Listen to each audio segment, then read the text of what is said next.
Good morning.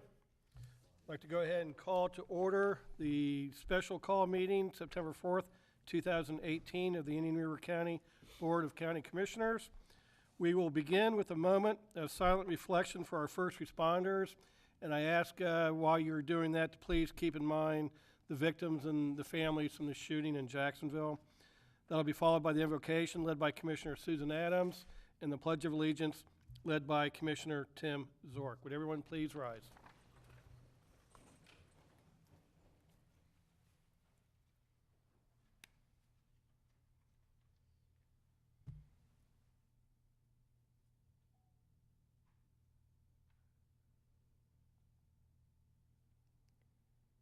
Let us pray.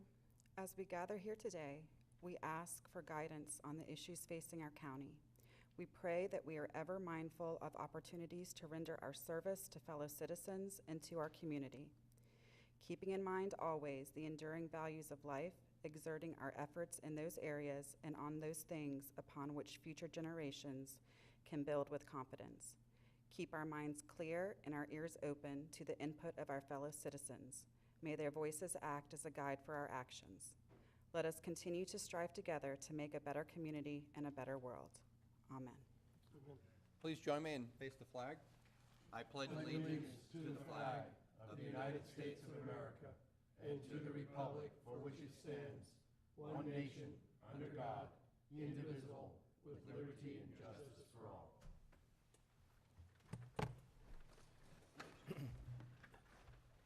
Thank you. Under additions and deletions, Commissioners, I'd like to add two real quick things. One is I'd like to ask the county attorney to give a very short spiel of why we're maybe possibly negotiating for the purchase of this land out in the public and on TV and such. And then I'd like to have Community Development Director Stan Bowling do a brief review of the zoning and land use on the 35-acre parcel.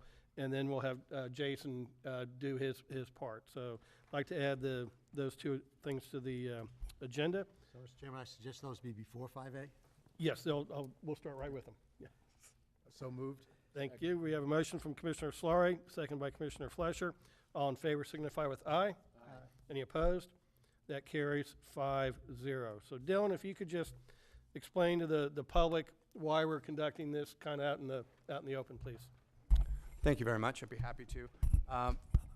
Last week, the county administrator had found out that the city of Vero Beach was going to consider this evening an agreement for the purchase and sale of 35 acres located at 43rd Avenue and 26th Street. This is a piece of property located adjacent to Indian River County's Dodgertown facility. At that time, the county administrator did not have any direction from the board as to how we may wish to address this issue as the city council is considering it tonight. Therefore, without that direction, the county administrator needed to get direction from the full board. That can only be done in the public at a public meeting. There are only certain exceptions to that rule. For instance, litigation matters can have shade meetings, but essentially the county administrator felt it was important to have that discussion and get direction from the board, and thus the open to the public Sunshine Law meeting as being conducted this morning. With that, I turn it back over to the chair if the board has any questions. Thank you. Commissioners, everybody good? Stan, good morning. If you could please review just kind of the zoning and land use available on the parcel, please. Sure. Thank you, Mr. Chairman. For the record, Stan Bowling, County Community Development Director. I'm just going to share some information from the city's comprehensive plan and zoning regulations. The Dodgertown property is shown on this aerial on the east side of 43rd Avenue and south side of 26th Street, Aviation Boulevard. This site lies entirely within the city of Vero Beach, so it's under the city's zoning and comprehensive plan jurisdiction. So they're the final say in what those mean. But just in terms of the land use and the zoning, it's very much oriented toward the airport and the Dodgertown complex. The city has an industrial land use classification that covers this property. One of their major areas for industrial is around the airport, and somewhat like the county's C/I commercial industrial land use designation, the city's industrial land use classification allows a broad range of zoning districts and uses, not just industrial. It allows a mix of residential aviation, light industry, education, non-residential uses, and community service uses. And on especially the western portion of the Dodgertown site, here you can take a look at, from the city's zoning map, two zoning districts on this particular property. Up in the northwest corner near the intersection of 26th Street and 43rd Avenue, there is an airport light industrial zoning, A1, ALI A1 zoning district. Sort of kind of see a continuation from the main operations of the airport and runway protection zone on this particular portion of the project site. And the uses that are allowed there are mostly to protect and support the airport operations themselves. And so industrial uses that relate to aviation and aircraft, as well as uses that are allowed in the airport terminal facilities, car rental, and then accessory uses are allowed in this particular zoning district. But the majority of the site is zoned ALI-MC. It's another type of airport light industrial district that allows multiple activities. As you can see, that district really encompasses Dodgertown proper, and you can tell from looking at the list of uses that are allowed in that zoning district, it's really set up for a sports complex and supporting uses in the area. And there are quite a few uses that are allowed in that zoning district.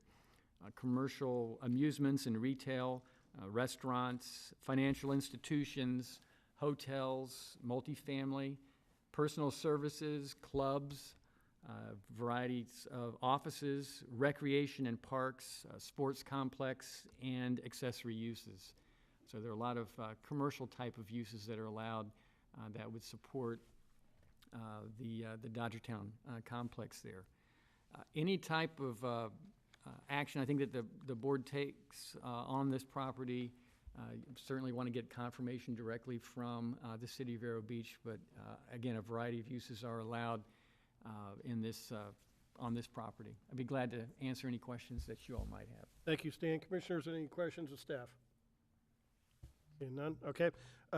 We'll go ahead and move to item 5A then. And Jason, if you would go ahead and lead off the discussion, please. Sure. Thank you, Mr. Chairman. Commissioners, well, we haven't had a county commission meeting in a couple weeks, and I was missing you guys. So thank you all for agreeing to be here for this special call meeting. And hopefully we will. I think what we have before us today is a very important topic that, as Dylan mentioned, the City Council will be considering a contract for the sale of this property at this evening's City Council meeting. That was a little faster than I had expected. They had considered the sale and gave direction to the city manager to negotiate a contract, I think, on August 21st. I was hopeful that we'd have a chance to discuss this at a regular meeting prior to that, but now with it being on the agenda for this evening's City Council meeting, wanted to make sure that the board had an opportunity to discuss this. I think it's too important an issue for us to not have a discussion on whether the board makes a determination to move forward and take any action or not. I think it's something that is important to the community. It's important to the operation at historic Dodgertown, and so I thank you for your patience on this. Some concerns that we have regarding the parcel. Scott, if you could put up the aerial here. Just to reiterate, these parcels, these three parcels on the west side, on the left side of your picture, are the parcels that together make up approximately 35 acres that the city owns, that they are considering selling to a potential buyer this evening. To the east, you have the county's parcels that contain historic Dodgertown. Some important things to note are the importance of this parcel overall from a historic perspective. This was all part of Dodgertown, including the city parcel. The parcel that's at question was largely the property that the Dodgertown golf course, 9-hole golf course, was created on. The history there, and there are others in the audience that are far more knowledgeable about me than this, so I'll defer to them, or they can make any corrections if I'm wrong here. That was created for Jackie Robinson and other minority baseball players that they could play golf at a facility because there were not other options at the time to them. An important part of history, an important part of Jackie Robinson's history at Dodgertown, which is important to the overall history. I will say there has been a question of parking at this facility. For the last several years, we've been living off the kindness of strangers, if you will. The county has a parking license agreement with the city of Vero where we are authorized to park on the parcel, the northeastern parcel of the 35 acres. That is in the backup, we have the parking license agreement. That is option A, where we can park for larger events such as Jackie Robinson game, a spring training game, a Jake Owen concert, St. Helens Harvest Festival. We also, in that parking agreement, there are 2 parcels to the north of Aviation Boulevard. If you maybe go on to the next slide, if you will, Scott, you can see those 2 parcels in the cloud. Those are owned by the City of Vero Airport. Those are B and C in our parking license agreement, where we have the ability to park on those 2 parcels as well. The parking lease agreement basically gives the county the right to do that as long as the city is not using it for another use. And there are certain restrictions on what they can use it for and hoops that they have to jump through in order to develop that property or do something that would preclude parking there. The next parcel is this triangular shaped one, which is the DT Commons parcel. The Dodgertown has basically a handshake agreement to allow historic Dodgertown to use that for a parking location in exchange for maintaining the property. These things are good for those events where you'll recall if you've gone to the St. Helens Harvest Festival, you've probably parked in one of these areas, or Jake Owen concert or Jackie Robinson game. However, going forward, we need to make sure that we have secured the ability to house those large events. We've got enough on-site parking to handle your day-to-day operations, your spring training, your Labor Day baseball tournaments, when the CFL teams come to play, when the Korean national baseball team comes to play. We've got parking for that, but we just need to ensure that those larger events are not precluded. And as we move forward into the future, the likelihood of development of those parcels is higher. Obviously, now we're talking about potential acquisition and development of the Dodgertown Golf Course. I will say another issue is a compatible use. We have, in addition to the parking license agreement, we have an interlocal agreement with the city that ensures that, and the reason for that document, and there's a restriction in the interlocal agreement that any use there has to be compatible with Dodgertown. That is something that the county received in exchange for releasing the parking covenants on the property back in 2015 so the city could market the parcel, is that the county has some right to ensure that any development is not incompatible with Dodgertown. So that speaks to our need there. We don't want to have, like the city has expressed, I think, you don't want to have a bunch of residential property there where folks are saying, hey, those lights are blinding me, they're coming in through my windows at night, and that whole thing over there's a disturbance to my peaceful enjoyment of my house or my apartment. We are very concerned about that, much like you have with in that same area for the city. You have the airport noise. You don't want people to move into the path of the airport and then complain about the airport noise. That has been a major concern that we think needs to be addressed. I also would just say that some of the folks there has been some significant opposition to selling this property. I think that's due to its history, its unique history there, also with the idea of preserving that as a potential open space, green space. If the county were to acquire a portion or all of that, I think that objective would be maintained. The next thing I just want to say is the price.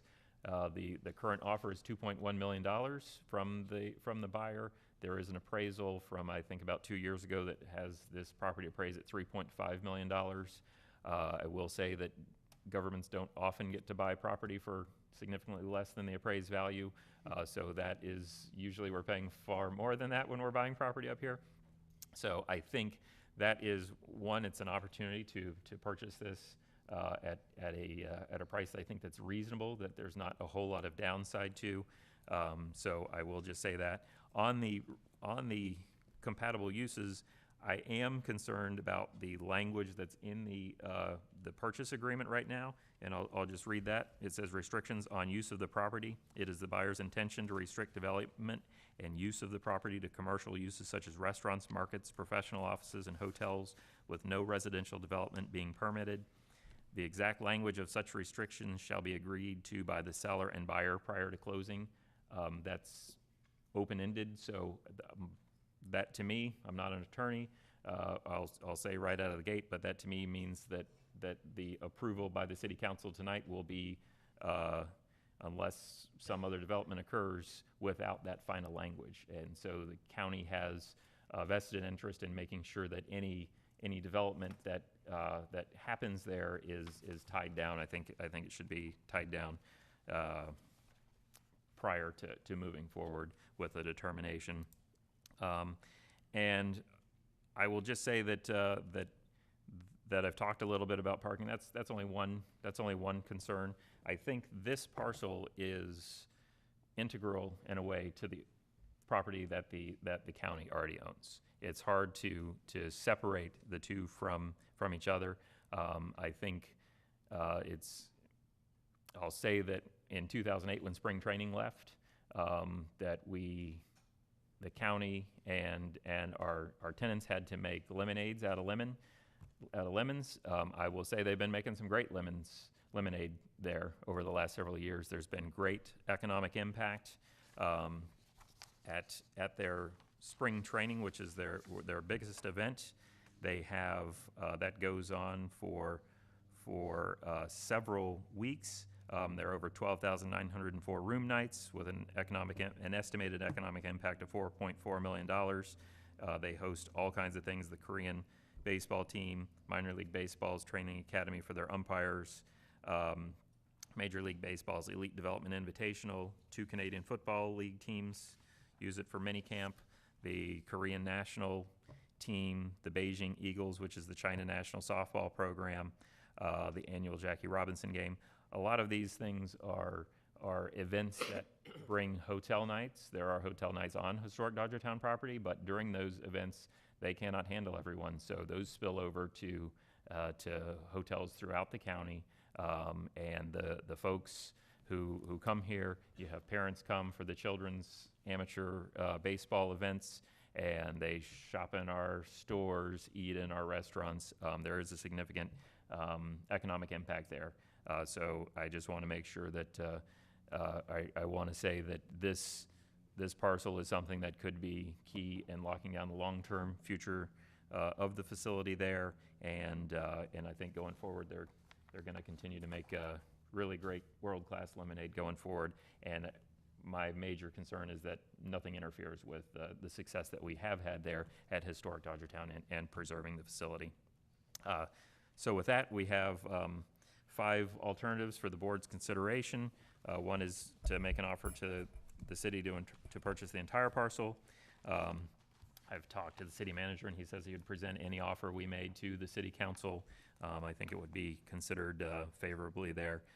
Make an offer to purchase a portion of the parcel.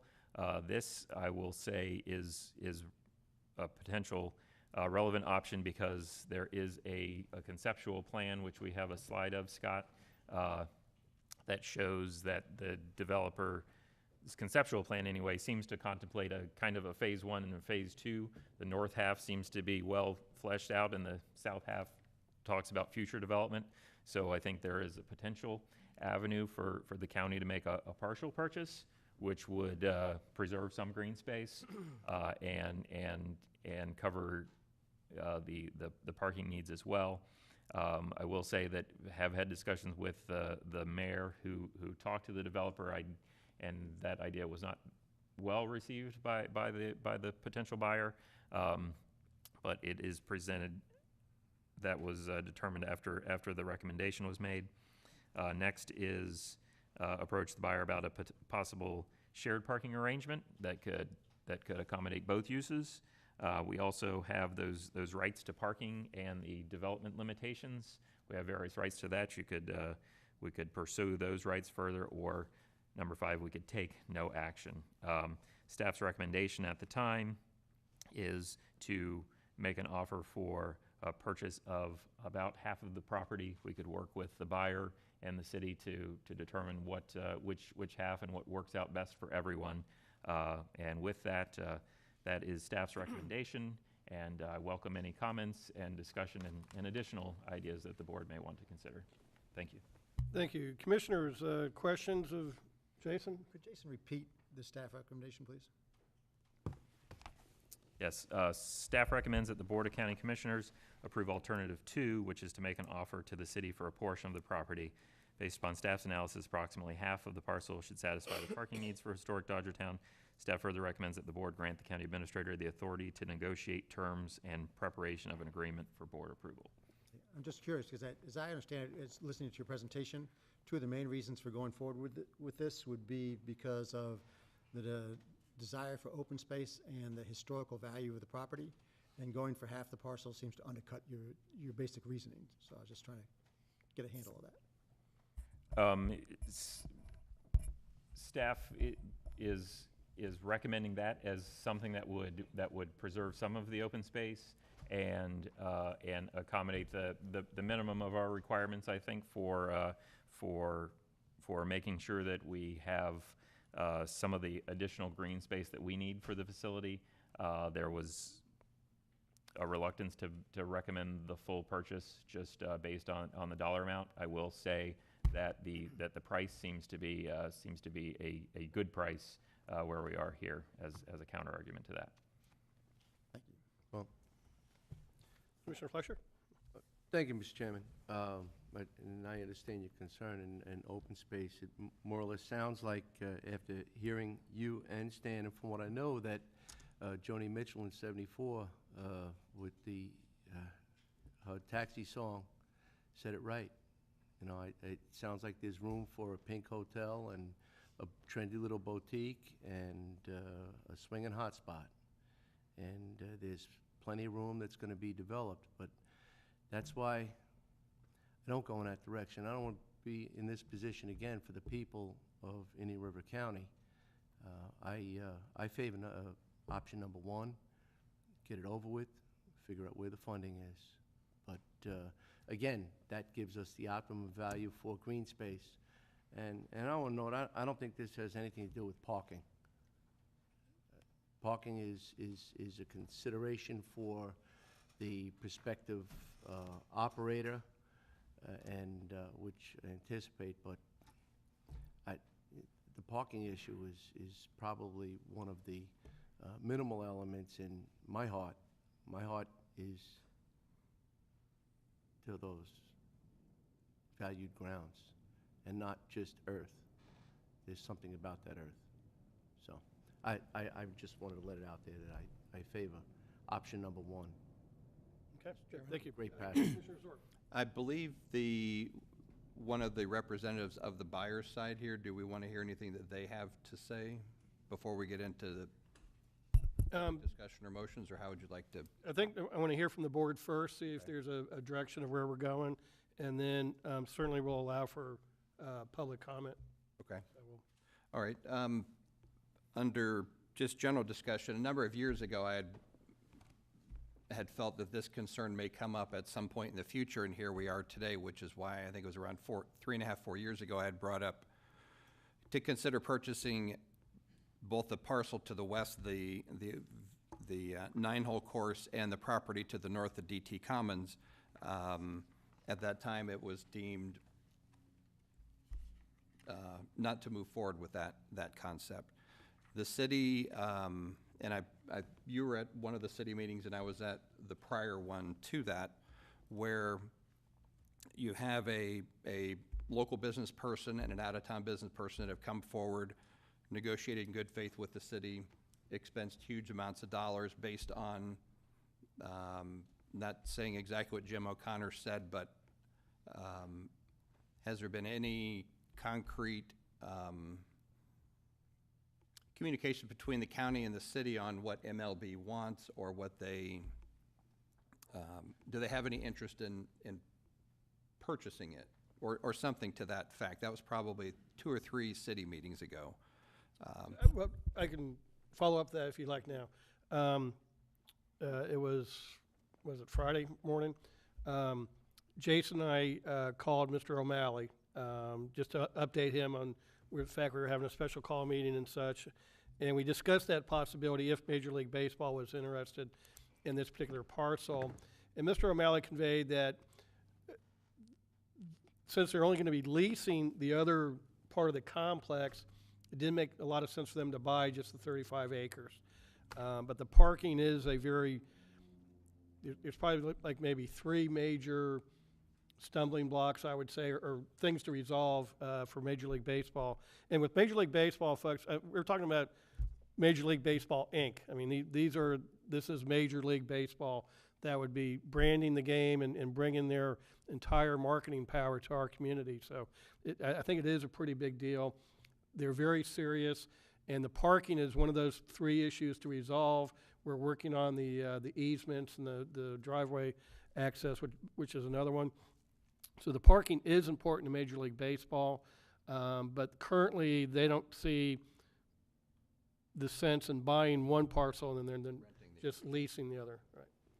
And part where I was going with this, the buyers, based on the conversations at the time, expensed huge amounts of money to bring back to the city a conceptual plan, and depending on what happens, they become a word that was used last week at the All Aboard Florida hearing, kind of the collateral damage of this decision may be good for the county, but it's one, not just losing the deal where they negotiated in good faith. The city said, bring us back something. They expensed money, brought something back. And I know you're, as the chairman, have those conversations on particular issues like this, so you're more up to speed on these things than the rest of us would be, and thank you for updating us on that. So I don't have any other particular questions at the moment, but may have as we go forward. Oh, actually, I did have, and Dylan answered it partially for me this morning under the parking licensing agreement. Currently, you have on page, I guess it's on page 1, license area A, which is 10.38 acres. And if we could put the parcel map up again to see, then it lists 2 other off-site parking parcels that the city has. So the 10.38 piece, if there's a way to put on the map, go to the left a little more, just northeast of this parking count area. Let's see, not that one. Keep going to your left, and then down, right there, that piece. No, there you go, right there. So that's the 10.38 acre piece, but the city has what I would call a right to cure, that if the city sold that, they then have to potentially, depending on, there's some, I don't want to use the word vagueness in the language, but there's language that doesn't depict a clear scenario of going forward, that if they sell that, who makes up the 10.38 acres of parking that's under the parking licensing agreement? Thank you very much. There is a lengthy discussion of the revocation of the license, simply stating that each license granted here under is revocable by the city in the event that each of the following occurs. So one of the issues is that the city decides in good faith to use the underlying real property for a purpose incompatible with continued parking. And then they have to kind of balance that against the county's sort of need for the parking. The city gives due consideration the fact that, 1, the city owns other properties in the same general area which may be suitable for such incompatible use, and also looks at the continued use of the licensed area for general parking provides an important and valuable benefit to the county. And then the city council essentially has to determine in good faith the advantages of locating and outweighing the advantages of the county, and then they make a final determination as to the incompatible use and how to deal with the issue. It's not super clear about the issue of then it going to another entity. I know the agreement is may be assigned. It's not a requirement necessarily, and so thus is the parking conundrum. Okay, and then secondly, license agreement area B and C that are parcels owned by the city but leased out by the airport. When we looked at putting the bus hub at the airport, they said they could only give us that land if we paid fair market value.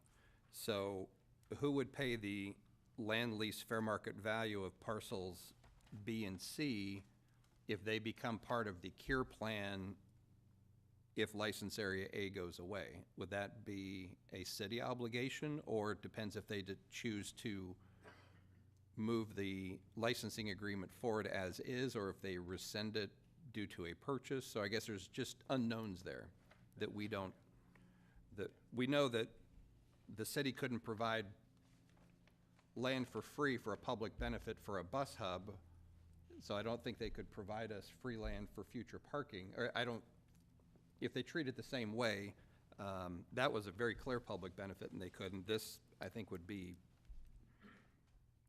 not as clear of a public benefit, maybe still would be to some degree, but that would, so there's clearly language in there that needs to be flushed out to figure out who's going to provide what's the city's position on these assignments, and how does that affect the buyers, or what have they been told by the city if there's a plan of rescinding or not keeping these agreements intact.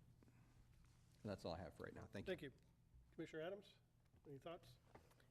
Yeah, I have a question for staff, and I had asked Jason, but for clarification purposes, this property is very close in proximity, well, it's right next to the main relief canal. We're currently talking about putting together a lagoon plan and identifying places to do projects to affect water quality prior to the water getting to the lagoon. Do we have the ability to do something like that on that southern portion of this property, or is there something with FAA rules and requirements? I think staff has looked at this, and there's been some discussion on this in the past. You see there with the cursor, that's the main relief canal. As you're mentioning, cleaning up the Indian River Lagoon's been something very important to the county. We think we could have a limited stormwater project there that could take water from the main relief canal and treat that before it's returned. There are some limitations on water bodies near airports for wading bird habitats and things like that.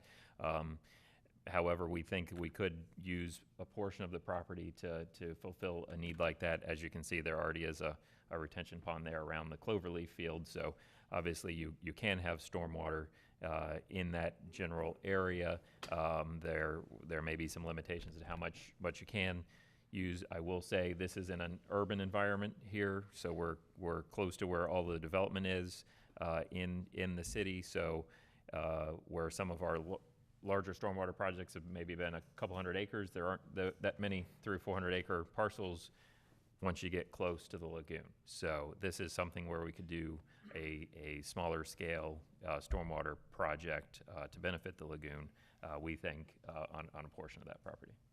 Okay. I have some more comments, but I'm going to reserve those till I hear more. Okay. Chairman, I have one more that came up. Under the backup information, let's see, this is under City of Vero Beach proposed agreement for sale and purchase. One thing missing on there, what appears to be missing, let me get to the right page. One that has this kind of the survey sketch, it's listed as Exhibit A. On the south end of that property, I believe there's 2 City of Vero Beach recharge wells for their water that go to the water plant. And I know you have to have a significant, when we sold the ball fields over on 17th Street, there was an active well for Vero Beach on that, and it was, I'm gonna say like 100-foot radius or something around those wells that you can't use that particular land, but I know there's at least 1 or 2 of those at the south end of this property that are not shown on that Exhibit A, that eats up a chunk of the property to the south. If you apply that 100-foot radius to those maps, that's the correct one there. So kind of in the bottom left-hand corner, just north of the relief canal structure, there's one, but I think there's potentially two of those groundwater wells that service the Vero Beach utilities that would have a significant radius zone around it where you can't do much with it. I know that came up on when we sold to the Graves Foundation, is how do they incorporate protection of that well in their site plan going forward? Because on that one example of parking that we showed, if it stayed as grass parking, maybe that's not a big deal, but if it was something other than grass, that may be something that would have to be looked into. Chairman, Commissioner one of the Fletcher? things is it appears that we're embracing the whole parking concept, and again, to me, it's not about parking. But Council, when you raise the parking discussion, the agreement, it appears that it's fragile and vulnerable, if at the very least. Is that a fair statement? That if incompatible use is discovered and enacted upon, then that agreement is basically gone. Yeah, I mean, certainly you'd have revocation relative to each of the sites, and there's a process by which the city can analyze whether they would revoke the parking license for this particular portion of it. And it's part of their analysis, and the city council, it almost sounds like they can make that decision. Rather swiftly. They need to do some analysis. Thank you. Thank you, Mr. Chairman. Thank you for the clarification. You're welcome. Just a couple of my thoughts on this is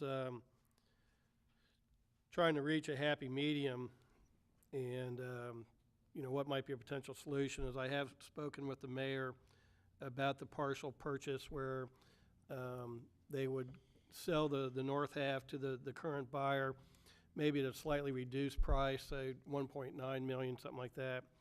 And then the county would purchase the southern half, say for 500,000, which would still net the city a little bit more money. It'd give them about 2.4 million in the sale, give us the area we need for parking. And I think that the hotel is a good compatible use with Dodgertown, because as people come to those events, it'll be a place where they can stay. I think the food gardens and stuff would be good compatible uses with events at Dodgertown. And then one of the things that I know the mayor was interested in was the potential for some office buildings to go in, which would be compatible with the airport. And they're trying to get Elite to move their offices here, so that would be a tie-in for the city. So, well, I realize there's probably a lot of folks here that would like to see the entire parcel preserved. Looking at kind of everybody's interest in this, the half parcel purchase to me made a lot of sense. The mayor did run that by the buyer. He did express the fact he was not very interested in that. And I don't know if you all saw the email Jason got this morning from the buyer, but he indicated his willingness to work with the county post-purchase. And while I appreciate his offer, I think from the county's best interest, we're better off if we do want to do this, that we need to buy the land up front from the city and not have it go into public hands where the price might go up excessively, or a lot of things can happen that wouldn't be in the county's best plans. If we do purchase the entire parcel, and that would be my fallback suggestion, that if the buyer rejected the half purchase, that the city has a price, and the mayor was concerned they didn't want to lose the buyer they had.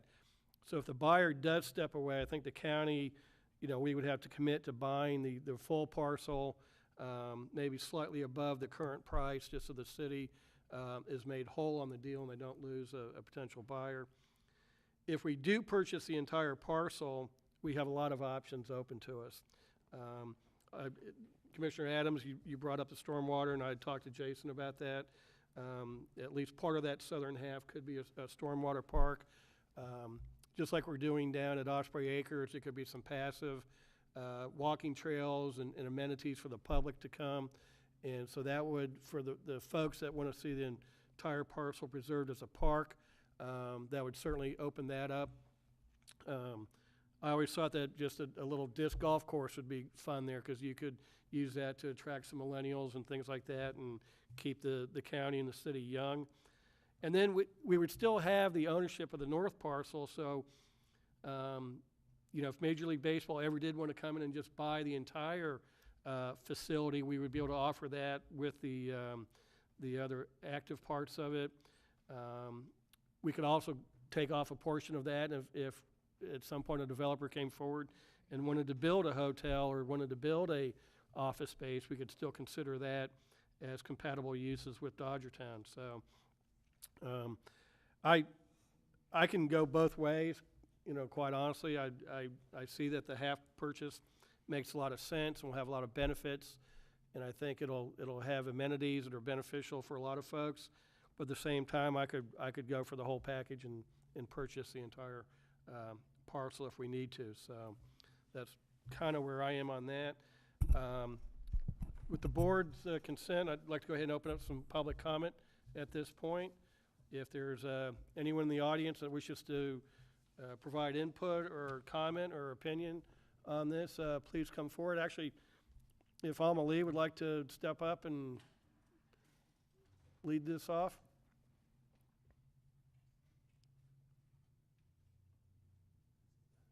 Thank you. Good morning, welcome. Good morning, Commissioner Chairman O'Brien and members of our county commission. I am Alma Lee Loy, a very proud native of Vero Beach and Indian River County. My presence here this morning is in response to your willingness to consider a proposal that will both assist the city of Vero Beach and represent the wishes of many devotees of historic baseball in the Indian River County. Today's actions are truly stepping up to the plate. We are one of very few communities that presently enjoy the efforts of early baseball leaders to establish Dodgertown and to make their facilities available for the public as they continually preserve their early history. Thank you for your extra efforts and special consideration of this historic proposal. Thank you. Yes, please come on up. Good morning, welcome. Good morning, Laura Moss, Vero Beach City Council. I wanted to thank Mr. Brown. I thanked him personally, but I'll thank him publicly for preparing such a succinct statement of the situation. One thing that the commission might not be aware of is that last week I requested a current appraisal of that property. As you may know, the City Council of 2005 purchased the property for $9.95 million. I'd like to take just a moment to read a few sentences into the record that have to do with that period of time. I did the research on it because I did want to understand the history of it. The vote at that time was unanimous, and this is from the City Council meeting of June 21st, 2005, and I'm quoting now. Mr. Gabbard stated that he knows for a fact that the Dodgers have higher offers for this property.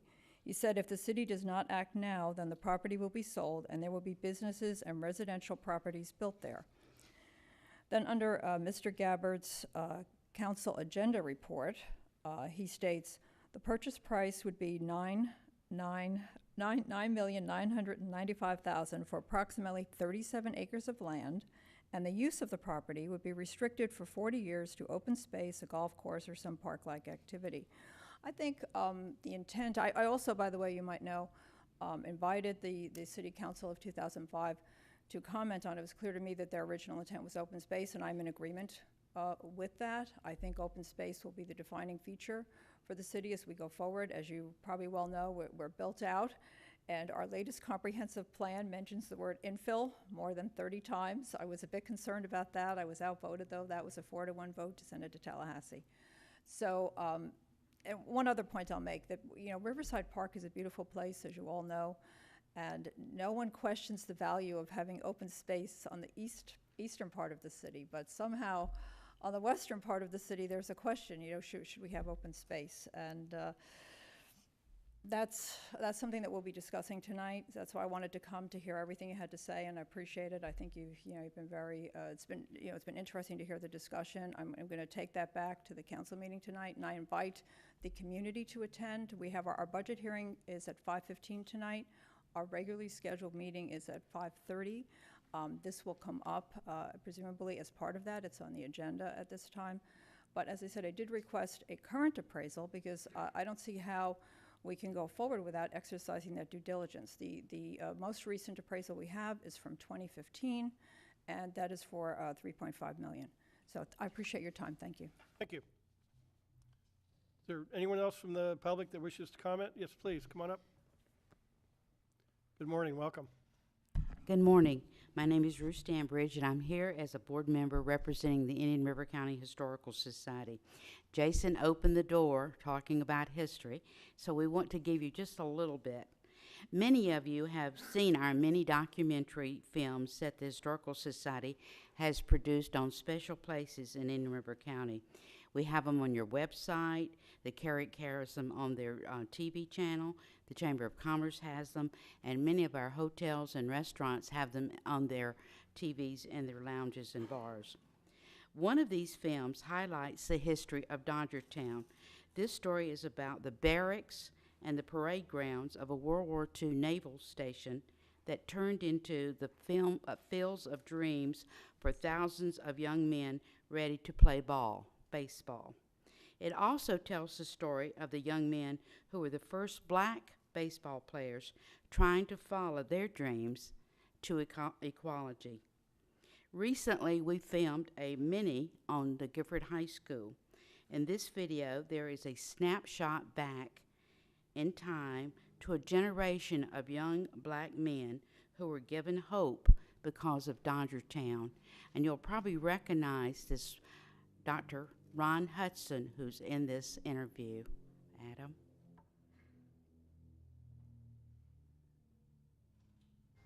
We had heard that Jackie Robinson was going to be part of the Dodger baseball team. Finally, a black person is going to be on a major baseball team. We walked the railroad track over to Dodgertown, and people were coming in on buses and all over.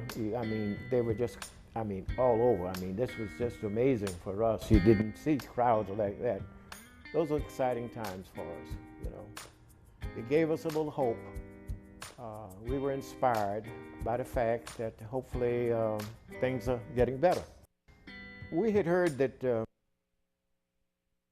In 2014, historic Dodgertown and Holman Stadium became a Florida historic landmark site. Unfortunately, we could not include this legendary golf course in that designation. One, because the county did not own it, and the city had put it up for surplus. It could have been part of this Florida heritage landmark. This course was created so the black players discriminated against in the local community and throughout the United States would have an opportunity to not only work together as the world champion Dodgers, but have a place to play with their teammates in their spare time. Dodgertown Holman Stadium and this small golf course is historically significant in the role it played in encouraging the unique campus atmosphere that is now prevalent in most team sports. But we think the most significant role is the part it played in the equality and the civil rights movement. From the beginning, the people of Indian River County have embraced and benefited greatly by preserving its natural history and celebrating its cultural history. Our quality of life draws visitors and tourists and new residents who celebrate those things with us. Tourism fuels our economy and carries us through the downturns. For 70 years, Dodgertown, historic Dodgertown, has been one of those special places. The Indian River County Historical Society recommends that the county choose option 1, purchase the entire parcel. This will complete the legacy of Dodgertown. Thank you. Thank you. Is there anyone else that wishes to speak? Good morning, welcome. Morning, ladies and gentlemen, commissioners. Joseph Paladin, President of Black Swan Consulting in Atlantic Coast Building. I have a question before I make a comment. Is there any legal form of first right of refusal in place on this whatsoever? Not that I'm aware of. Okay. Other than the city has said they're open to an offer anytime up until they sign the paper. But we don't have a first right of refusal in place. No. I support what the historian, Mrs. Danbridge, said. I support Alma Lee Lloyd, and I support option number 1 as Commissioner Fletcher brought forward. I think that's best for the city, best for the county, best for the people who live here, and I think that's in all fairness of what's happened in the past with this particular historic site. I think sometimes there's things more important than development, and that's coming from a developer. Thank you very much for your time. I support option number 1. Great. Thank you.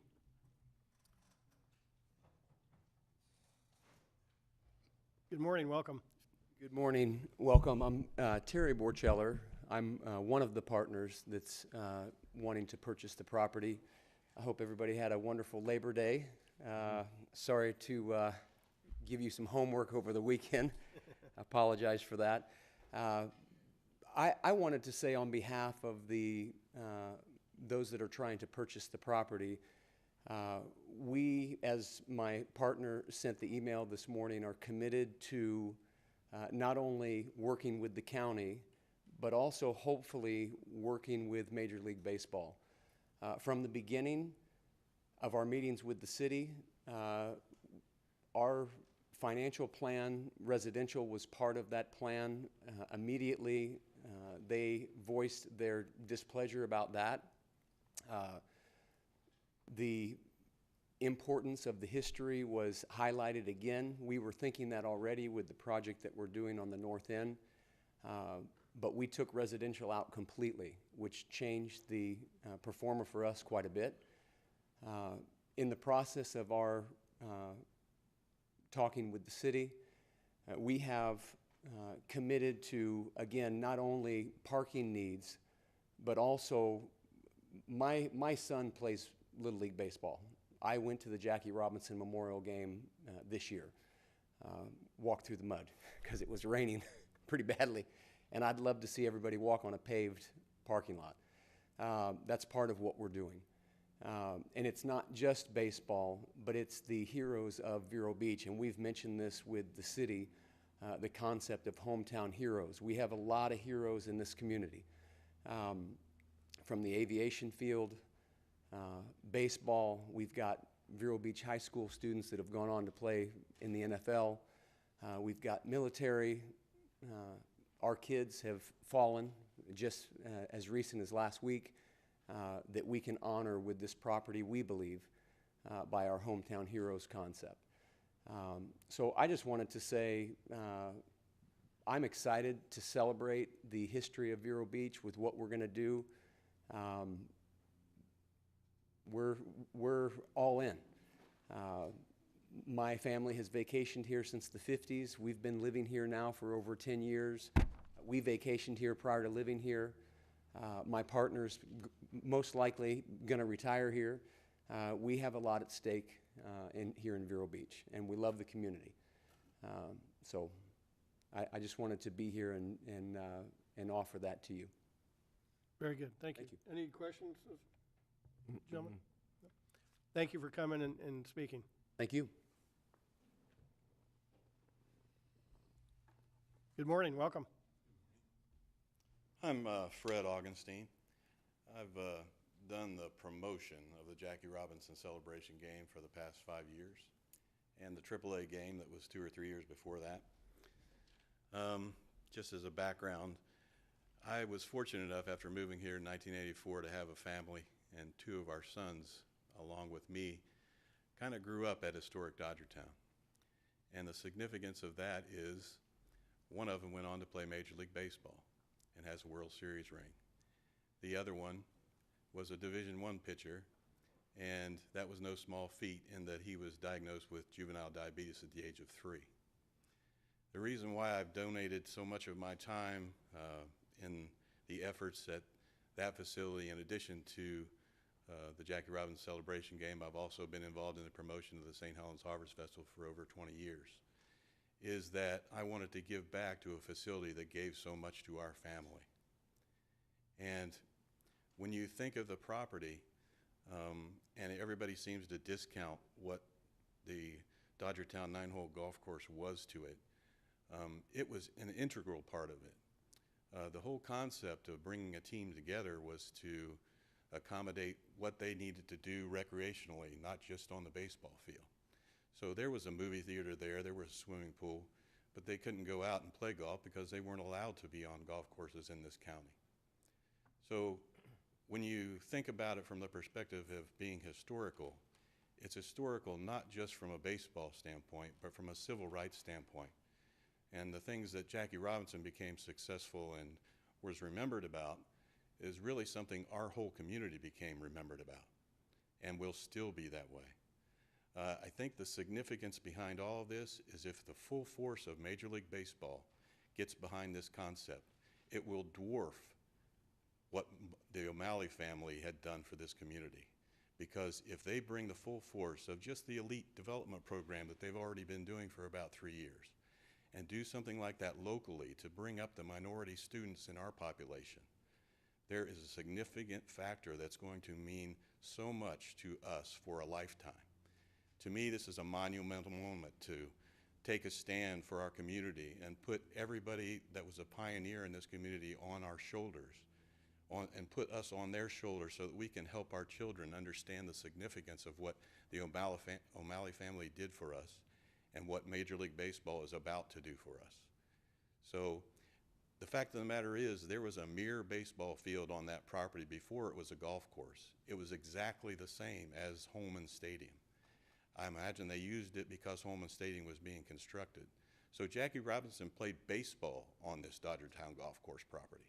Whether he played golf or not is not that significant, but it's a situation where we need to restore the history of this parcel, not just for historic purposes, but I also think we owe it to the O'Malley family and what they did for our community. He's a very humble man. He does not seek accolades for himself or his family, but Walter O'Malley deserves the credit for what he did for our community. And to me, Major League Baseball will have that at the forefront of what they're doing, both from a baseball standpoint and from a civil rights standpoint and what this property meant. Thank you for your time. Thank you. Fred. Anyone? Yes. Good morning, welcome. Good morning. Thank you so much, Commissioners, for letting me speak. Vero Give us Beach, your name and address, please. I'm sorry, Linda Hillman, Vero Beach, Indian River County resident, 2315 18th Avenue. Many of our citizens in Vero Beach have expressed their concerns on the hasty decision of our council to sell Dodgertown, and we are opposed to the sale. No one has said it more eloquently than our First Lady of the city, Alma-Lee Loy, and she had begged our council members at the last city council meeting to wait to decide on the sale, do an analysis, and conduct what impact it would have on the city and the county and the future of our citizens. County Commissioner Jason Brown expressed that there's already a concern amongst the commissioners to preserve green space on the western side of our city, and it is very important that we consider all of our citizens out at this end. The fact that you are holding this special call meeting shows the citizens of Vero Beach that yes, indeed, you are concerned and that you are ready to help us to preserve this property. The Dodgertown Golf Course and its effect on the county's relationship with Major League Baseball is proof, and this action must be delayed. I support option number 1, and I ask all of you to consider the impact that this will hold on the future of this whole city and the county. And I thank you very much. Thank you. Thank you. Yep. Come on up, please. Welcome. Your name and address for the record, please. I'm Danny Delisle, 2950 US 1, City of Vero. I believe we had a meeting years ago, did we not, Mr. Fleischer, about purchasing this property? And I think the county needs to own all of it, so there's no back and forth of who does what. I don't recommend any residences on that property. I think we should do a public-private partnership to do some type of sports complex for the youth of the county. I've got several engineering firms that are willing to do conceptuals at no cost to this county or the city. We have no guarantees of what the Dodgers are going to do. Obviously, they left once, and I don't know what happened. Who knows what happened? We need a bigger picture thought about this. We could have round-robin events at all the different facilities and have the championship game at the historic Dodgertown property. That would be, anybody would love to play a championship game at that facility, at any sport, lacrosse, soccer, volleyball. And I also think that it should be built in there somehow to where if it does get a joint partnership, to where the city can get some type of sales tax revenue to help with their loss because they're taking a beating. And if that's legally possible, I don't know, but I think if some type of a sales tax that would be split county, city, where they could recover a certain dollar value over a certain amount of years. It's, the property is within the city limits, so all of the sales tax would go to the city. But if it's bought by the county? Even if we own it, it's still located within the Okay, city. so the city could recoup some revenue on their loss on their purchase. Okay, thank you. You're in the city limits now, so And then, actually take Jason, on that point, whether we purchase half or all of the parcel, because it is in the city limits, we cannot use our park impact fees for any improvements. Is that correct? That's correct. We've looked at that in the past. We do not collect park impact fees in the cities. We only collect it in the unincorporated area. And years ago, the attorney's office made a determination that we couldn't expend those parks and recreation impact fees within any of the city limits. Okay, great, thank you. Inter-city agreement made, I mean, is that not a possibility? Well, it's just, we could maybe use our sales tax money for something, but just want to make sure it's clear we couldn't use our impact fees for parks within that parcel. Mr. Chairman, can we follow up on this line of thought? Sure, go ahead. Jason, on the, is it the 1 cent that's used to pay off Dodgertown debt now? How much do we pay a year, and when does that expire? Year and a half. So that fourth penny runs through 2021. So we have about 3 more years before that is paid off. The debt service is about a little under $900,000 a year. We get $500,000 from the state. The other $400,000 comes from that penny of tourist tax. So it's about $400,000 a year that we'd be able to use after 2022. So my problem right now with We need to revisit that and drill down on that once you're finished, but we have some thoughts on that. Okay, well, my thoughts, I mean, we've mentioned sales tax paying for this, but when I look at it, we've got tremendous needs going forward with the county before we purchase this land. And with Amendment 1 and Amendment 2 and Amendment 5 coming down the pike, it gives me great hesitation to spending more money on obligations we don't currently have.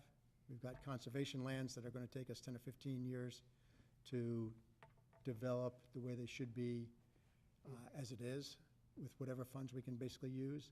So I was just wondering if we could use that $400,000, basically buy the property with an intergovernmental loan essentially, and then when 2022 comes, use that $400,000 a year to pay down the purchase price. And that might be a plan, and let me just go into why Dylan and I were hesitating there. So there is, I'll only call it a quirk in the law, that fourth penny that we have, we can only use to pay the debt service on a facility like Dodgertown. Pennies 1 through 3, you can use to build, acquire, construct, enlarge, renovate, remodel, all this stuff. For whatever reason, and I'm sure it wasn't hasty legislation or not well thought out, well drafted legislation, but it basically, that fourth penny says to pay the debt service associated with construction, renovation, acquisition, expansion, all that stuff. So talked to Dylan about this in the past. There's concern that if we didn't borrow money, we can't use that. So you can't do a purchase. I will say, when you're talking about an interfund loan, maybe that's something that could count as doing the debt service. There is another option, and it's kind of odd, but we could take penny number 1 and penny number 4 and switch them, because we can use penny number 1 for that, and it makes no difference to us financially. It just, penny number 4 we can't spend on anything but debt service, and penny number 1, there is a way that we could swap 2 pennies where we could make it work, but it's kind of odd because of, I will only just call it a quirk in the law. And I'll welcome Dylan's thoughts. I'll listen to Dylan's thoughts and then comment. Yeah, Jason summed it up really well when he came to me on this issue. We specifically talked about the issue of paying the debt service on as opposed to doing something outright. And so we've discussed the issue of possibly swapping the fourth penny for the first penny under our code, which would then possibly free up that money going forward. Okay, the way I am on this, I'd love to be able to get the property, but only if we can use the tourist development funds to get it, because I can't see taking on another obligation for the county at this time. So I don't even care if you borrow that money to do it. But to me, it's the type of thing that needs a dedicated source of funds, which is related to Dodgertown as it is. So it's consistent with what we've done in the past, and it doesn't put a burden on other tax revenues, whether they're ad valorem or the 1-cent sales tax, which I see basically taken up and going forward for the next 10 or 15 years as it is. So the short answer is we could accomplish what you're talking about with that fourth penny once they, considering the obligation if for. Anybody in the next half hour or so makes a motion to that effect, I'd hope they'd consider making that part of their motion. Well, Mr. Chairman? Commissioner Fleischer. And I didn't want the discussion on the dollar value and where we were getting the funding from to overshadow another nugget that was shared by the last speaker. Could you elaborate on that? You said something about the, I apologize, Doc. The opportunity might exist for free or cost-effective planning, engineering, design, and...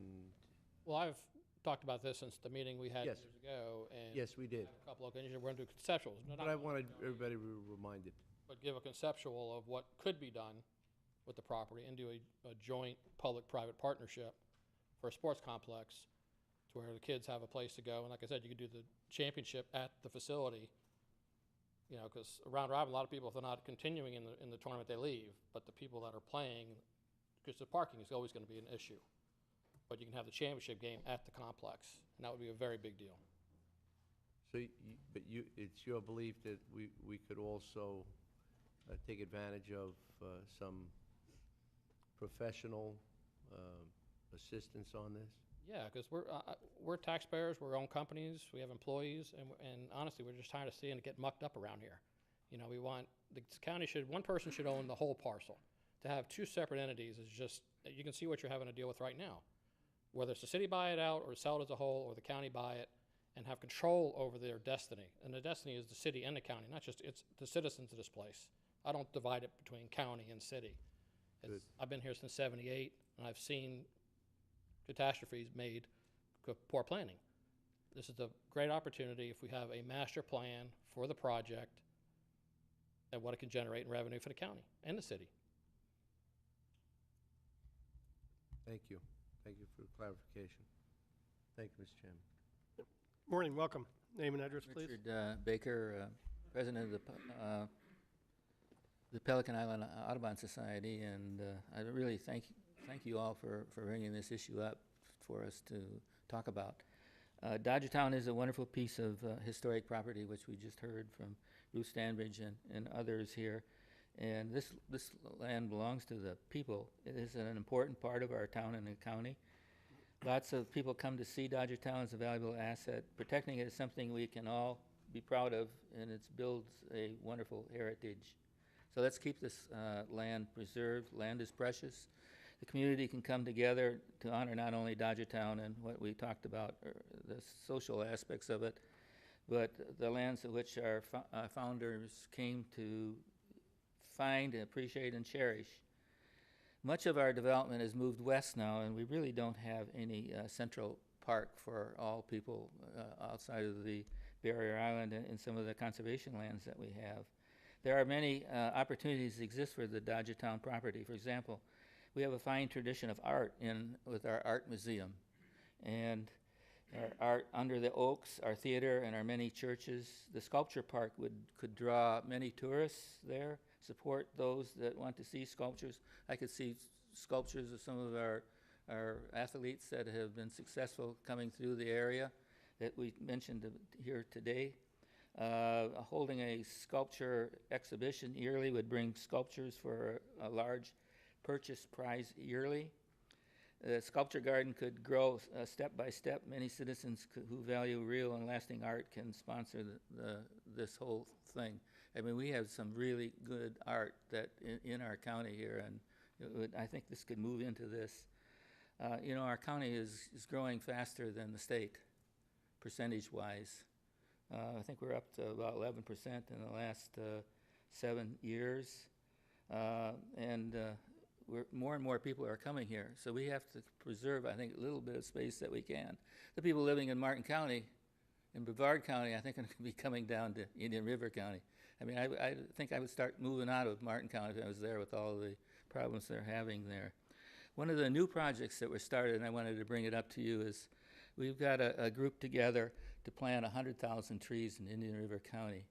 And we're working with the ELC, the Indian River Land Trust, the County Extension Office, and the Indian River County Health Department.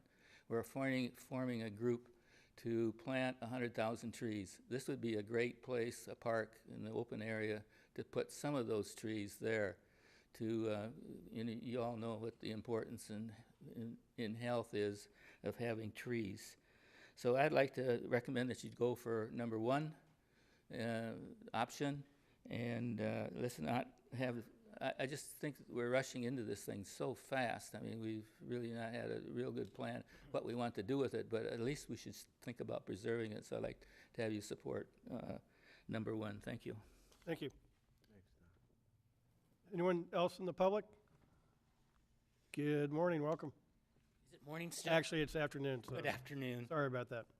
Michael Kent, 6255 59th Court, and I am here as a citizen of the county. I most often come to you under the guise of the CEO of the United Way, and I am not here in any official capacity for them. This all happened too quickly. There's in fact been no discussion amongst my leadership. But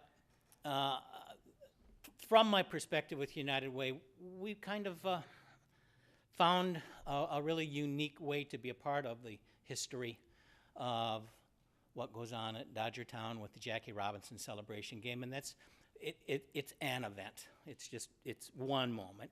But through that, I've really come to understand and appreciate that there is really historic element to all of this, and that's one reason that personally I am supportive of trying to maintain it. I also remember coming to town in '84.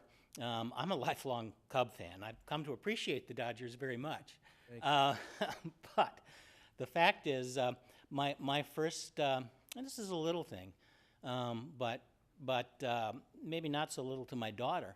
When we came to town, she's in 5th grade, and one of the things that we did, not first, I think, from inside the ballpark, but probably parked along 43rd Avenue, was watch the fireworks on the 4th of July. It's a little thing, but it's a part of this community. It's part of memories for many people who grew up here. we certainly were in that ballpark many times, and I did support the Vero Beach Dodgers whenever I could.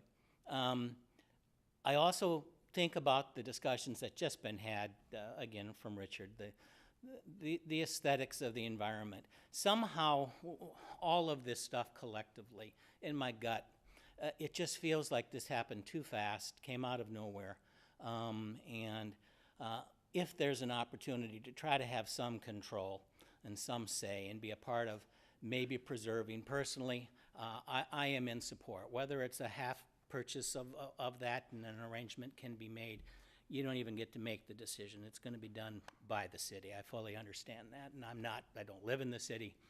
I don't have a lot of sway with anybody that's going to make this decision.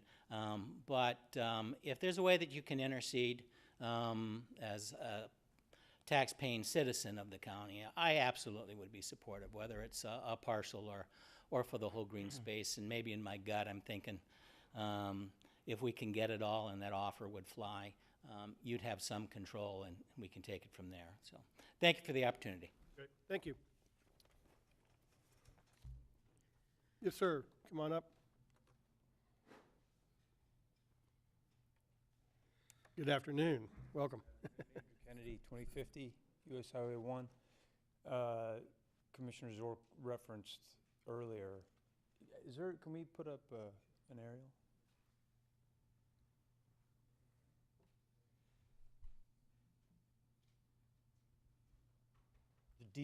Excuse me, DT Commons.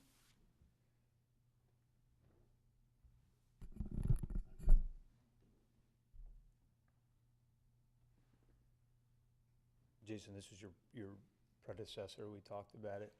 That's a meaningful dialogue. I'm representative of the ownership of that. So it's basically the window into Dodgertown is that piece. From a communication standpoint, if you could just keep me posted on it, MLB, whatever it might be, if there's changes. It came, you might remember this, Mike, I can't remember how long ago it was that we discussed the parking needs. It came to the agenda. How long would you say that was? 2015. Right. So if there's changes or if there's, communication needs to be had there, whatever, just let me know. That's it. Thank you. Thank you. Anyone else from the public? Okay. Commissioners, we've had some discussion. Commissioner Zork, did you? Yes, I have a question. You had mentioned you talked with the mayor about a half purchase, and you said the current buyers would pay 1.9 for their half, and the county would pay 500,000 for their half, That or was something. just kind of a couple numbers I just picked to. What I was looking to do is to get the city a little bit more money, but still move forward where the developer might be enticed to do just the half and get it a little bit less than what they're paying for the whole parcel. And then the county, instead of us having to pay over 2 million, we're only paying 500,000 to get the southern half. But those numbers were very arbitrary on my part and just used as discussion ideas. Okay, if you took the 2.1 million and you made the assumption it was 35 even acres, I know it's plus or minus a little bit, that's 18.5 for the north half, 18.5 for the second half, but the north half has 5.17 acres of unique easements that you can't build anything on. The south has 1.27 acres of unique easements that you can't build on. So if you then trued up the numbers, the north half would be 13.33 acres, and if you took the 2.1 million divided by 35, that's 60,000 an acre. That would put the north half, just using that math and the assumptions, the north half, again paying 2.1, not a number above that, but just using that as an example, that comes out to 798,000 for the north half and 1,033,800 for the south half. Obviously, considerably different numbers, but I'm using the assumption of 35 acres divided by 21 taking the half property, taking out the 3 easements on that would appear to fall on the north half, which is 5.17 acres. And easements are things that you can count towards things, but you can't build anything on them. So when if you're trying to allocate value, just trying to true up the number, using that approach comes out much different than the numbers you use. And there's obviously 3 or 4 other ways you could look at the numbers too. I was just trying to apply just some even allocation between, if you said they currently are looking at buying the whole 35 acres for 2.1 and will let you buy half for 1.9, and out of that 1.9 you've got over 5 acres of easements that you can't build on. It's maybe if the math was different, it may be more applicable. And if you could apply the same formula and say we want the city to net 2.2 million or 2.3 million, but there's got to be some logic way to extend the number forward so the guy that's getting half is paying 90% of the price, or not 90, but 80 some odd percent. Just seems a little out of balance if we're trying to come up with a half deal. Yeah, and I But completely admit I was trying to make our number smaller. Well, that's true. That's right. And not that I'm against that, but it's at the expense of someone else. So that's just another way to look at the numbers. But I know the conversation has been more for the entire, so that the half, were they not interested in it because it was 1.9 versus some other lower number? And Yeah, I do not know that. The mayor spoke to him, and I don't know. The only message I got back was he was not real interested in the concept. Okay. Commissioner Adams, did you Sure. have anything for us? So my concern isn't the city of Vero Beach. I mean, they've set their course and they're sailing that path. So my concern is where we are. And I don't want to get into a negotiating situation. I don't want this to be a back and forth. I feel like we're in a very reactionary position, and I'm not comfortable in a reactionary position. I think, for the long term, we need to be more proactive when these things arise. We should be looking at our long-term property needs of the county on a department-by-department basis. We should have put together a list of future needs so that we have a real understanding of what our needs are versus our wants. That being said, we need to have a plan for what we would do when properties do become available, when these discussions start in the community. I understand why we're here, and I'm fine with that. I don't like coming to this from a more of a reactionary position versus a proactive position. As far as what our options are, from my perspective, we either purchase the whole property or we don't purchase it at all. Trying to purchase part of it puts us in a very weak position, I believe, where the developer is kind of driving the train. And I think that we need to take control of that, and we need to be the ones driving the train if that's what we want to do. So when we talk about it, just off the bat, I'm really not in favor of a half purchase. I think there's too many variables in that. And again, we're talking about having to make a decision that's going to go to the city council in 5 hours? So there's so much out there, but if this is something we want to move forward with, I'm fine with that as long as we're talking about the whole property. So we have something to work with. We can look at multiple different options. We can look at stormwater needs. We can look at parking needs. We can look at green space. We can really do the work to put together a plan. And I would hope that that is something that we would do. We would put together a plan for something that is a wonderful amenity to the community versus just a grass parking lot. I really don't, I mean, we need the parking, and I agree with that for future considerations and projects that might come up, but that's kind of a what if, and at the end of the day, I would rather spend the money on the property and come up with something that's gonna meet multiple needs of the county versus spending the money on something that's just gonna sit as a grass parking lot. Okay. And Commissioner, I think you're correct. If we do the full purchase, we do have much more flexibility down the road and a lot more options available to us. I certainly would concur with that. Commissioner Fleischer? And I agree, you know, we would have appreciated a little more time with this. Me personally, I had a little something until about Sunday morning, gaining a son-in-law. But I did have the time to immerse into this, and you know, and hearing the input, I think we have one decision to make. However, with that, it would be nice to have a little more leeway and discussion of funding. So let me get to the funding.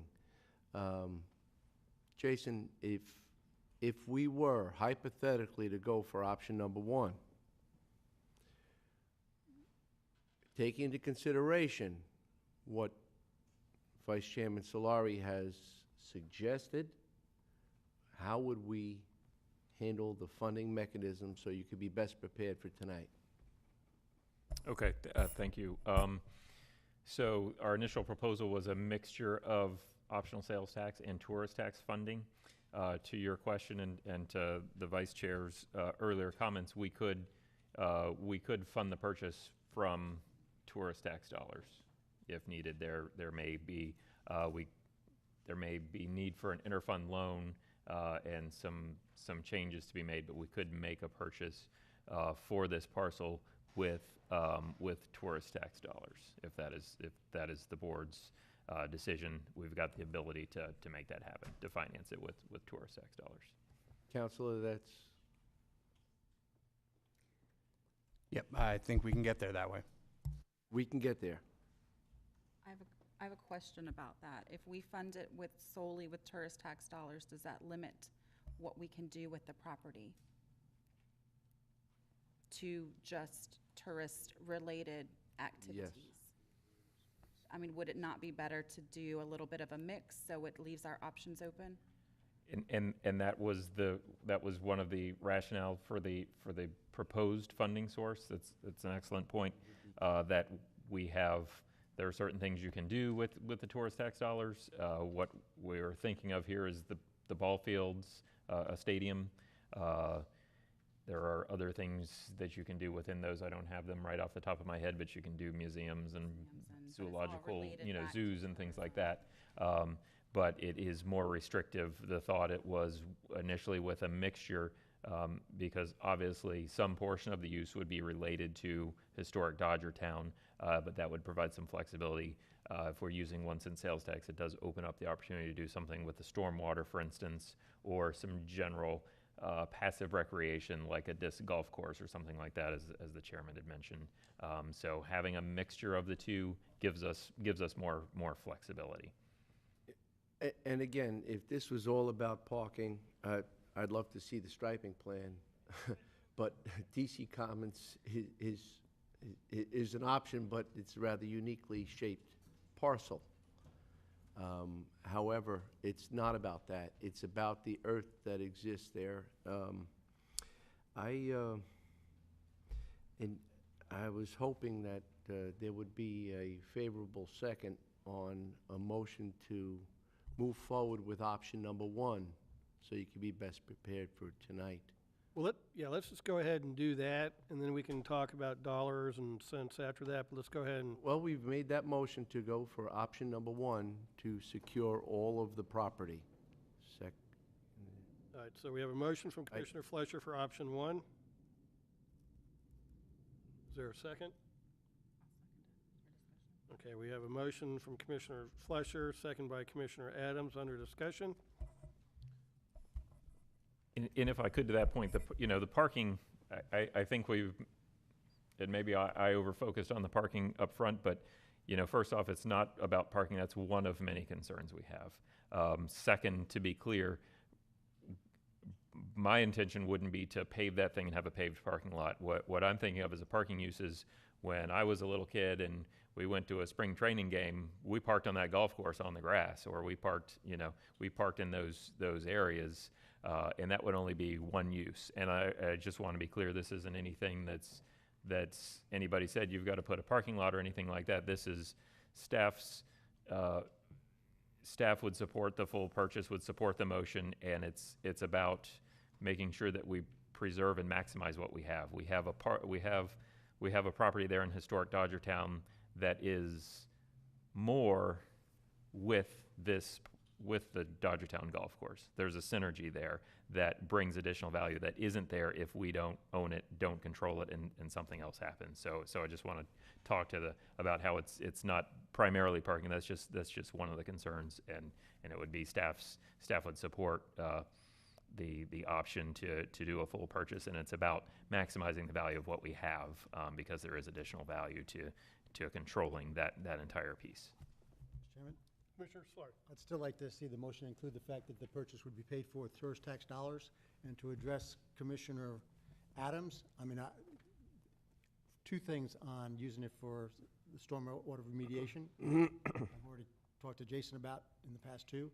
One is we have properties like Jones Pier that has a passive remediation system in it, which to me just makes it more desirable for tourists to come and see it. And there's no reason why, if we purchased it with tourist tax dollars, if we're doing something that had an added benefit that would be useful for tourism, like a stormwater meandering passive system, why we couldn't pay for that with other dollars if it had the value for remediation.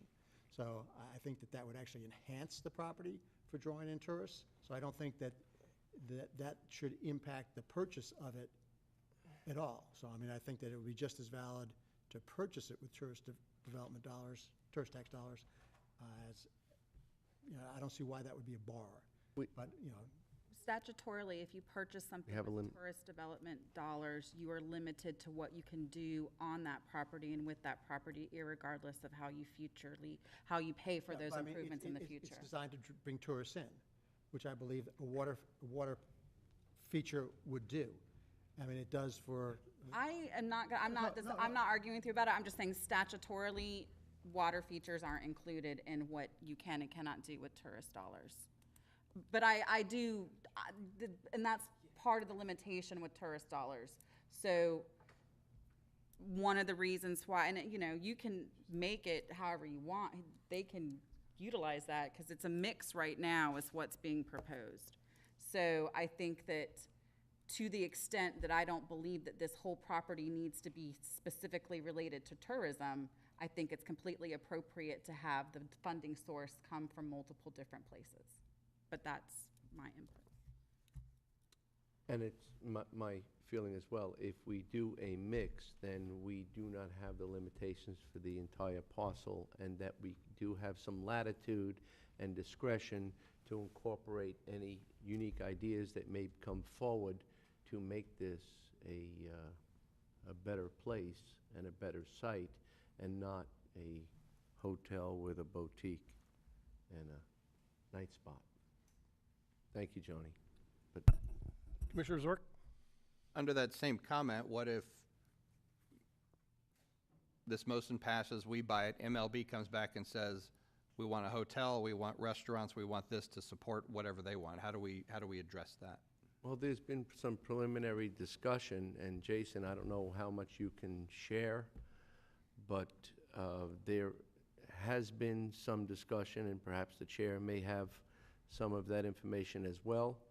I've heard some suggestions, but not demands. But with that in mind, there are other options and other areas that can be developed nearby. Hotels on the site is not what anyone's looking for as far as the environment known as Historic Dodgertown, which may endure another name change.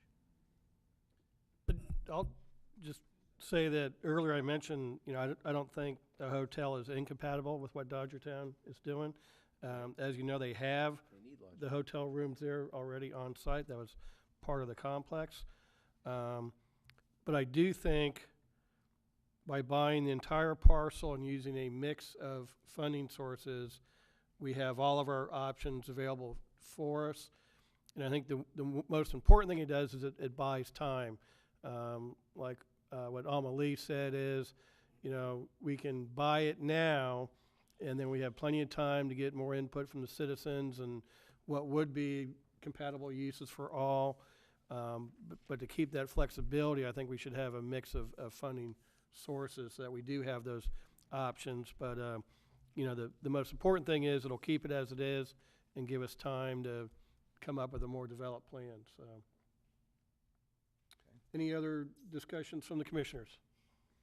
So from what I have is we have a motion from Commissioner Flesher, second by Commissioner Adams, for option 1, which is to purchase the entire parcel, and with staff recommendation to use a mix of funding sources. Is that the motion as you stand? And Yes, Mr. Chairman. second? Commissioner Adams. Okay. Dylan, we've had a lot of public comment. Do I need to go back out, or are we good? We move forward to vote? Okay, very good. All right. All those in favor of the motion signify with aye. Aye. Any opposed? No. That motion carries 4-1 with Commissioner Solari opposed. So then the next thing, Aye. Jason, as far as a dollar amount and how, So this is one of those things where we're negotiating in public, so Right, yeah. we want to be. this is the part I really don't like about this. Yeah. Right. So, I mean, the argument I would make is $2.1 million offer from the current buyer versus a similar dollar amount from the county. I think the tie goes to the county because I think you know, in my mind, of course, that's a decision by the city council, but I would make the argument that what the county plans to do there might align with the intentions that the city had when they first made the purchase and makes historic Dodgertown whole. I think there's just an inherent benefit in that, an inherent synergy that will benefit not only the whole county but the city itself. So I would think that if we made basically a matching offer, we should get to I would think we should get a favorable decision.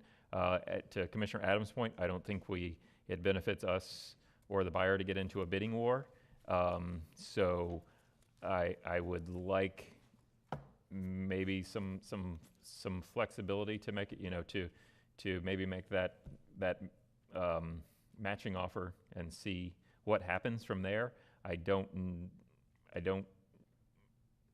Anything beyond that, I think, is going to have to come back to this board for a vote. And hesitant. One of the attractive things here is I think it's a favorable price right now, but that only extends so far from what today's price is. So if you would give me authority to go to the $2.1 million level so that I could make that commitment tonight to the city council. But I'm hesitant to ask for more authority because I don't enjoy the dynamic of a bidding war, but I would like some flexibility so that I could bring something back to this board if you know, say another 50,000 makes it happen or something like that. Of course, I don't think you can give me authority for that without coming back to the board. I'd like to have the authority to match the offer that's out there, but just some flexibility in having discussions with the city on the purchase. So Jason, the only thing I would comment I was at the city council meeting last week when they gave the city manager authorization to proceed. It was a 3-2 vote.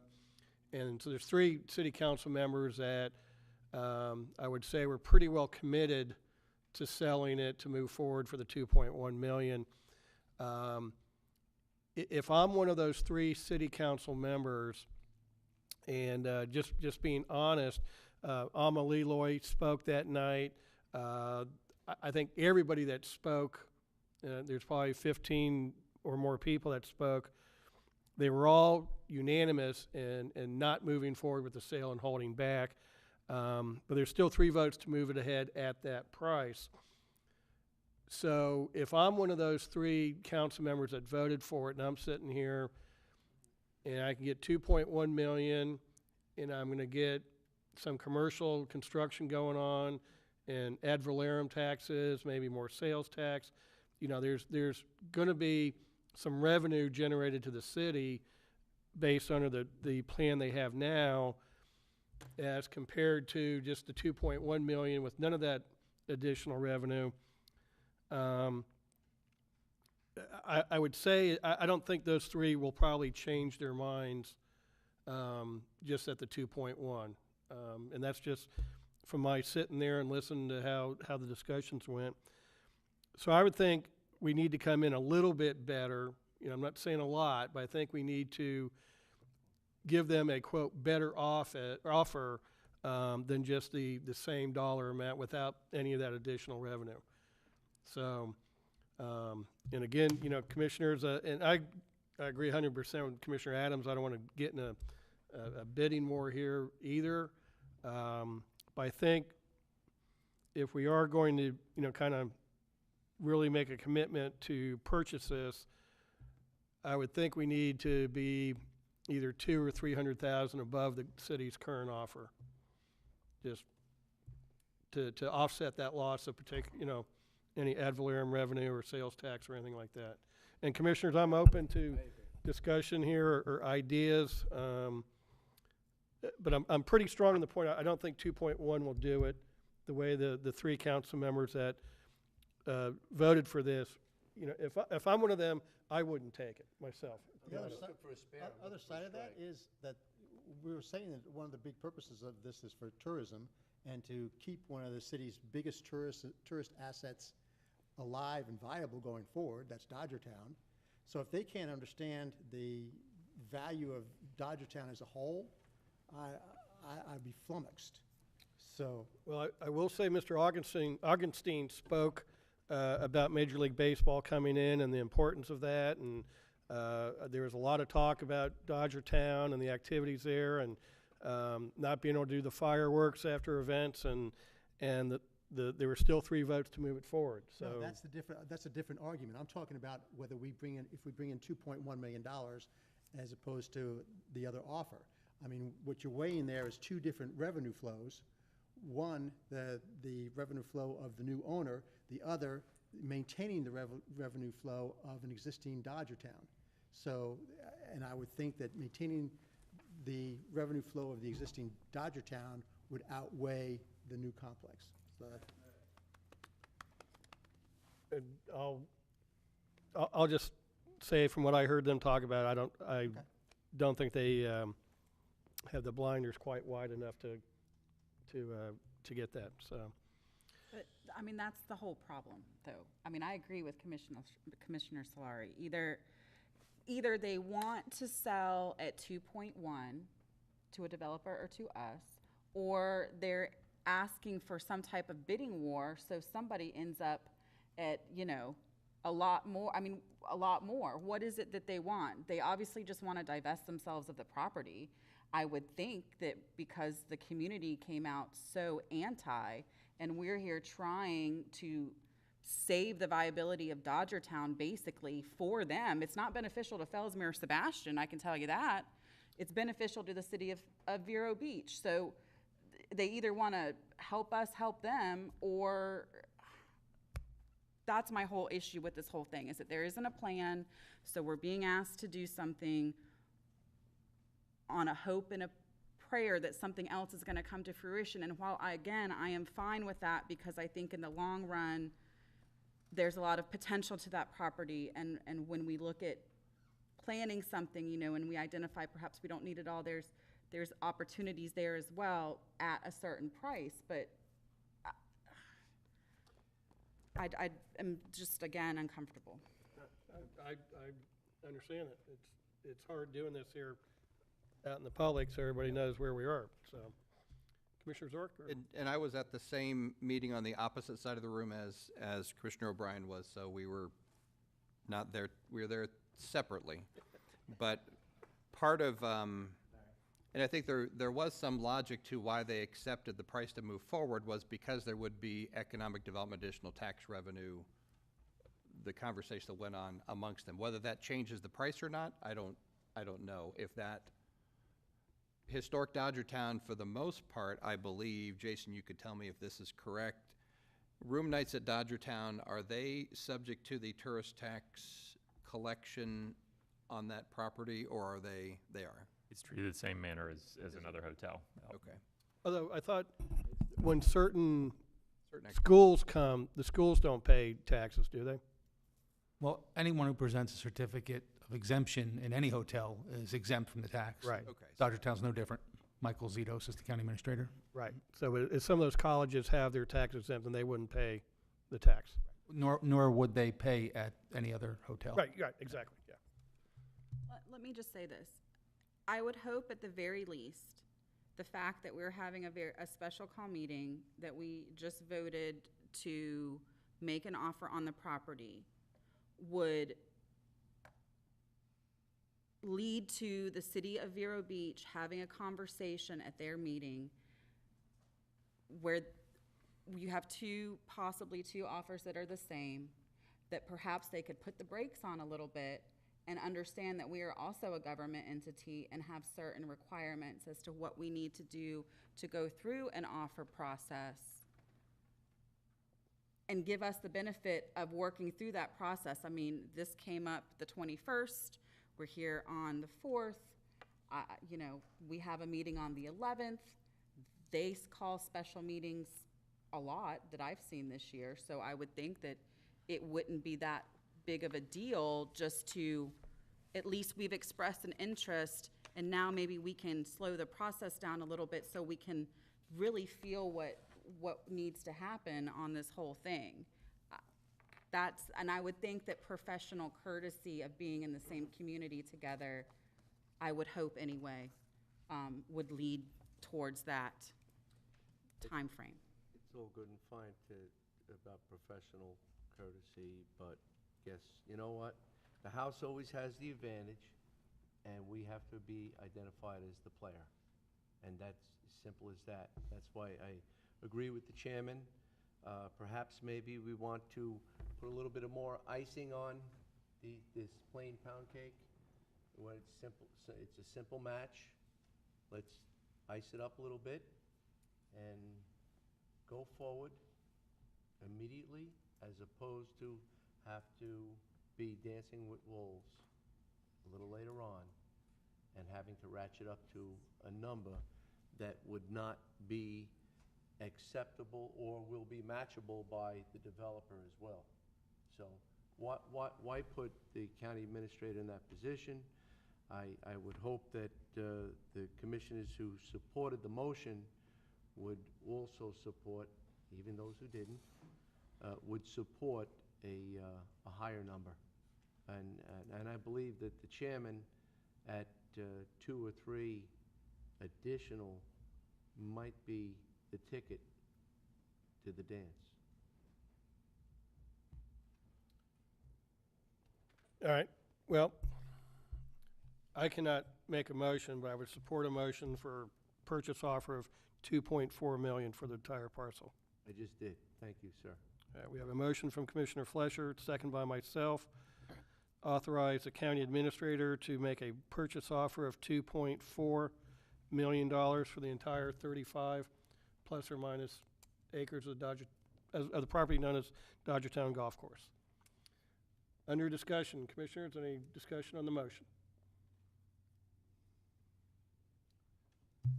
Dylan, again, are we good with public comment, or? Okay, we had plenty of public comment. Go ahead and call the motion. All in favor signify with aye. Aye. Those opposed? Nay. A nay. You were a nay, and Commissioner Solari, you were an aye? Okay. That motion carries 3-2 with Commissioner Zork and Commissioner Solari opposed.